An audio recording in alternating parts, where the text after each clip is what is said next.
Olá, meus irmãos, a paz do Senhor Jesus. Seja bem-vindo a mais uma reflexão do livro de Marcos. Hoje a gente vai fazer reflexão em cima do texto que está no capítulo 13, do verso 14 ao verso 23, que fala sobre a grande tribulação.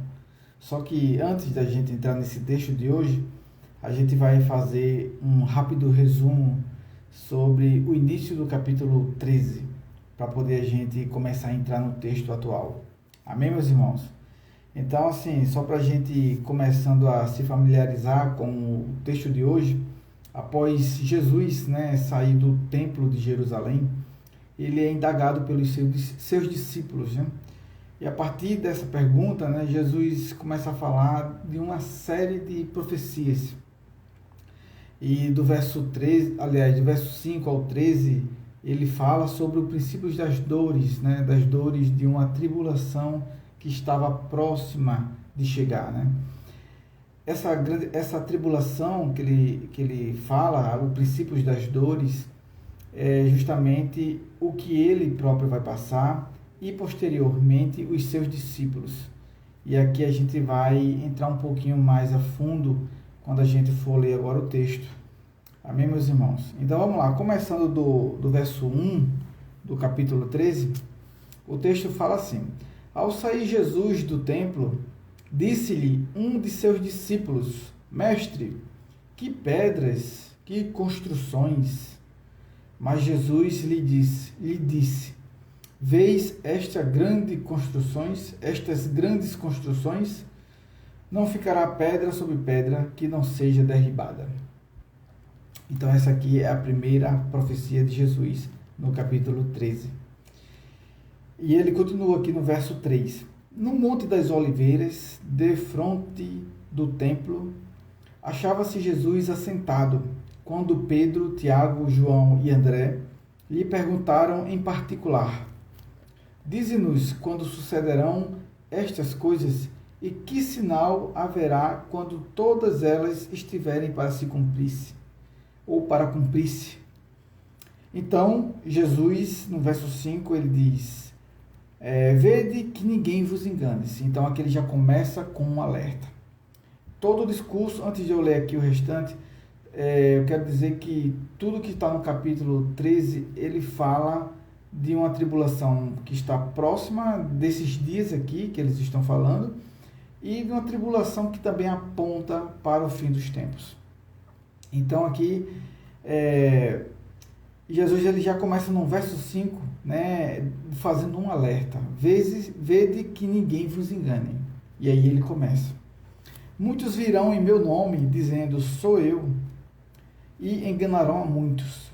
Quando, porém, ouvirdes falar de guerras e rumores de guerras, não vos assusteis. É necessário assim acontecer, mas ainda não é o fim. Porque se levantará nação contra nação e reino contra reino. Haverá terremotos em vários lugares e também fomes. Estas coisas são o princípio das dores. Aí ele está falando aqui do princípio das dores. Veja que tem uma série de coisas ruins. Aliás, vai acontecer uma série de coisas ruins aqui, próximo a esses dias que eles estão. E Jesus fala que é o princípio das dores. Estai vós de sobreaviso, porque vos entregarão aos tribunais e às sinagogas. Sereis açoitados e vos farão comparecer à presença de governadores e reis, por minha causa, para lhes servir de testemunho. E no 10 ele diz: Mas é necessário que primeiro o Evangelho seja pregado a todas as nações. Quando, pois, vos levarem e vos entregarem, não vos preocupeis com o que haveis de dizer, mas o que vos for concedido naquela hora, isso falai. Porque não sois vós os que falais, mas o Espírito Santo. Um irmão entregará à morte outro irmão, e o pai ao filho. Filhos haverá que se levantarão contra os progenitores e os matarão. Sereis odiados de todos por causa do meu nome. Aquele, porém, que perseverar até o fim, esse será salvo. E aqui Jesus ele fala de uma tribulação que, segundo os historiadores, os cientistas, né, estudiosos, eles alegam, né, ou afirmam que essa parte aqui que eu acabei de ler, ela se cumpre na década de 70, né, nos anos 70, né, ou melhor falando, né, 70, logo depois que Jesus ele morreu, ressuscitou, foi aos céus, subiu aos céus. Então, no ano 70, aconteceu uma grande revolta dos judeus. Iniciou mais ou menos em 66 e finalizou por volta dos anos 70. E mais de 1 milhão de judeus foram mortos, né, massacrados, foram mortos de várias formas brutais pelo exército romano. Então, assim, eles alegam que isso aqui se cumpriu nos anos 70.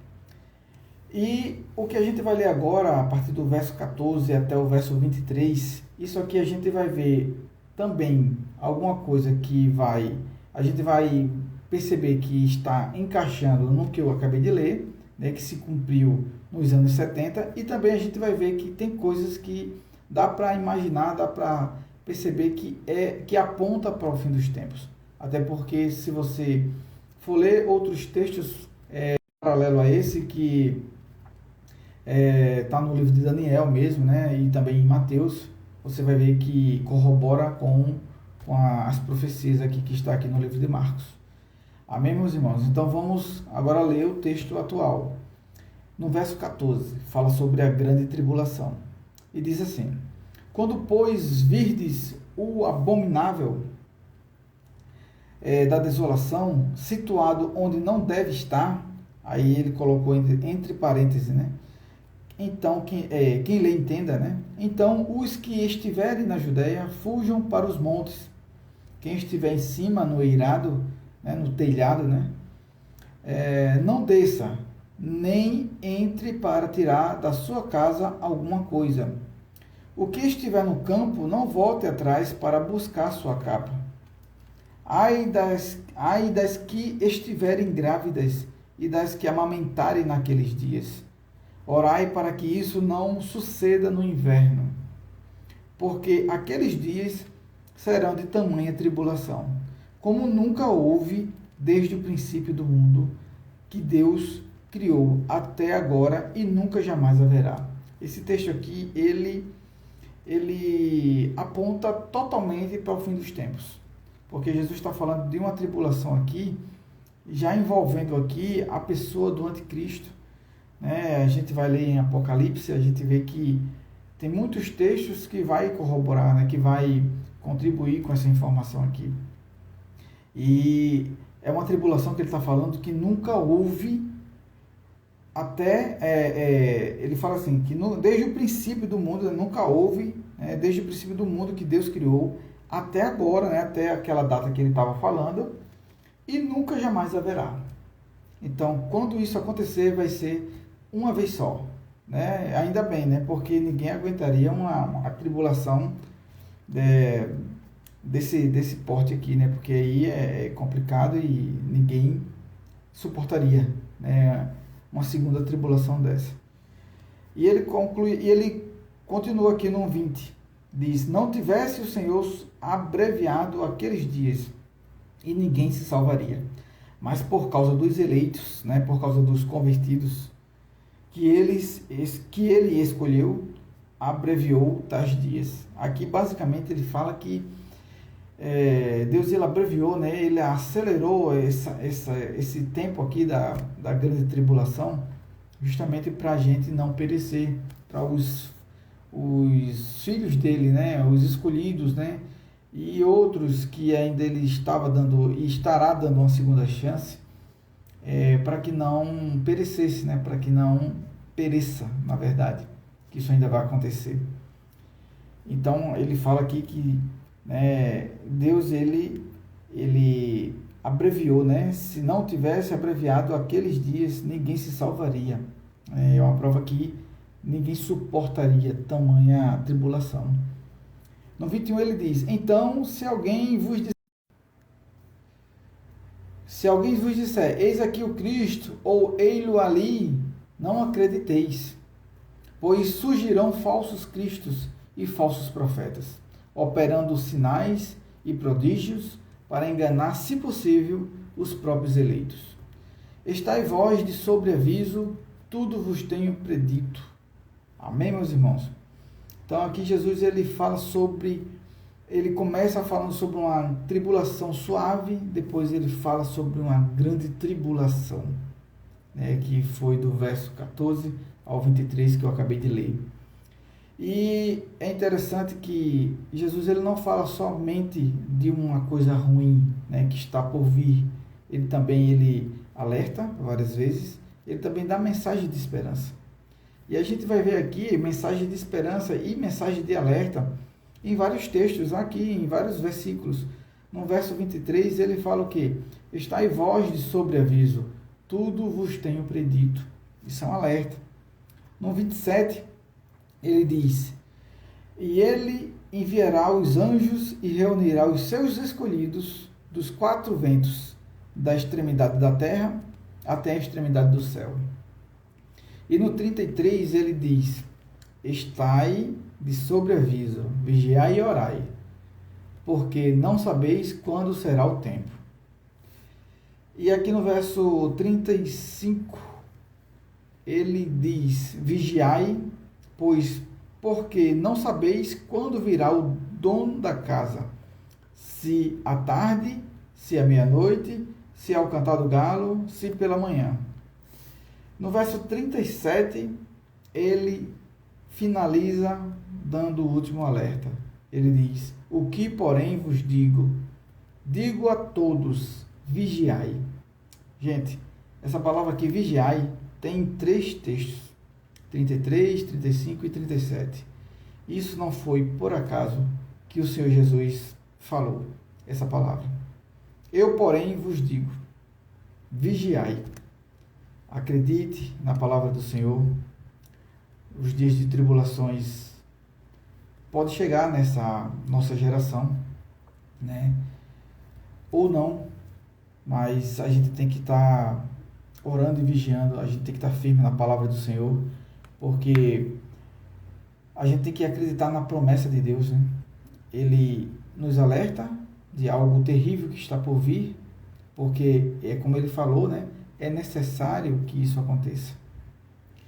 Mas também ele nos dá esperança, né? Aos que perseverar, né? Esses serão salvos. Quem perseverar até o fim será salvo. Então, minha gente, acredite na palavra de Deus. Também não deixe de... Aliás, não feche os seus olhos diante de um texto como esse, achando que isso aqui é apenas um livro de história, apenas um conto de fadas. Ao contrário disso, vocês acreditem fielmente, né, na palavra do Senhor Jesus, porque o que ele falou aqui se cumpriu uma parte nos anos 70, como os historiadores testemunhários, né, na época, e alguns historiadores da época, né, Flávio Josefo mesmo, né, ele escreveu muitas coisas da época, e depois dele muitos outros escreveram histórias sobre relatos dessas tribulações que o Senhor Jesus profetizou. Amém, meus irmãos? Espero que esse texto ele tenha edificado a sua vida, edificado a sua família, e assim como ele edificou a minha vida e vem edificando a minha vida todos os dias de minha vida, eu peço a Deus que continue abençoando a sua vida, a sua casa, a sua família, e eu peço a vocês que acreditem na palavra do Senhor. Mais uma vez eu falo, né? Para quem não se converteu, né? Se converta, né? Busque conhecer o Senhor Jesus, busque aprender do Senhor Jesus, porque você vai se libertar da escravidão, né? A escravidão do pecado, né? O pecado é uma escravidão. Então, quando você se converte verdadeiramente, né, e começa a servir o Senhor Jesus, você é uma pessoa livre, você é uma pessoa abençoada e você é uma pessoa bem-aventurada. Eu não estou falando que você não vai passar por coisas difíceis na vida. Não é isso. Vocês vão passar sim coisas difíceis na vida, assim como eu já passei e posso passar novamente, e como todos os outros também passaram pela mesma situação ou ainda vai passar ou continuará passando, né? Mas a gente tem que acreditar na promessa do Senhor Jesus, porque a gente não tem que se apegar às tribulações, a gente não tem que se apegar às coisas do momento, a gente tem que se apegar à vida eterna, né? Seja grato por tudo e seja feliz e seja, como é que se diz? Seja feliz e agradeça ao Senhor pelo seu nome estar escrito no livro da vida. Amém, meus irmãos? Então, para você uma boa noite, a paz do Senhor Jesus e fiquem com Deus.